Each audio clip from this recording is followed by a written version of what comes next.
So the new book, Spin, Time and Task Management, came out from the core curriculum framework and this idea of time and task management, that we've got so much to do and that we need to try and fit all of that in to a finite amount of time.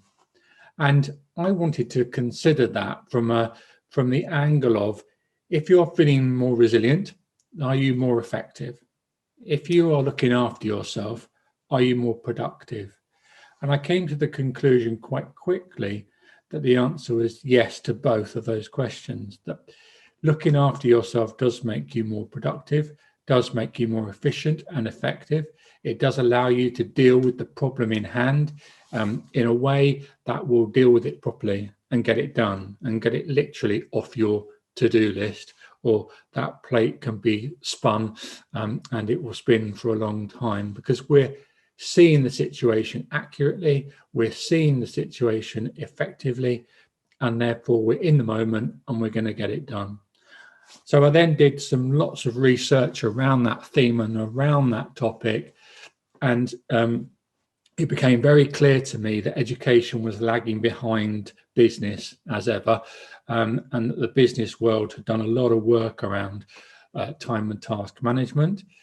But actually, it was what I discovered was that it was about attention management, and that in our busy educational worlds, our attention is being drawn ever more different directions, and everybody wants a bit of us, and the emails are coming in, and the parent wants a phone call, and the staff.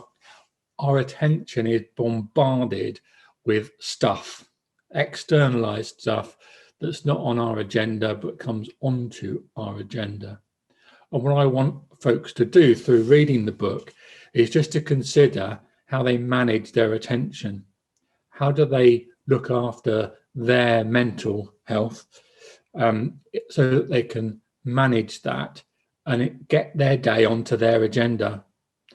So if they've got an hour, get an hour's work done, not 15 minutes and then look at an email, 15 minutes, do another email, 15 minutes, do something else, but a block out time. So you get the job done, you do the job well, and if you've looked after yourself and you're feeling resilient at that period of time, then that job is done more efficiently, more effectively, and more productively. And that, in essence, saves us time. And when people say we haven't got time to look after ourselves, you haven't got time to not look after yourself. Because if you don't look after yourself, then you won't have enough time to do the job, because you're inefficient, ineffective, and unproductive. And that doesn't help anybody. And that certainly doesn't help your time and task management. So how do the three books that I've published for Critical connect with each other, really? So how does Lift connect to Risk, connect to Spin? And for me, they're all really interconnected. And I think Critical saw that at the early stages, really, that if you're feeling resilient, which was the first book. So I think Lift was about bringing the best out of that person. Look after yourself and other things will come. The second book, Risk, was about maybe things that we feel are risky are not actually as risky as we think they are. And that if we are in a good place, and if we've thought it through, and if we've considered it carefully, then others may think it's risky, but actually those decisions are well considered and well thought through. And actually, risky decisions are usually good decisions if they are informed, but obviously the word risk has been morphed and shaped in different ways. So that book was very much around, be a bit braver in your teaching, be a bit more adventurous in your teaching. I see a lot of safe, compliant teaching when I go in look in classrooms, which is fine to a degree, but actually it becomes boring and pedantry and robotic. And actually that's not what teaching's about.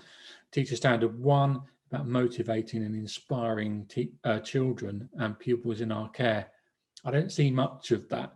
I want to see more of that. Your heart's got to be in it when you're the teacher.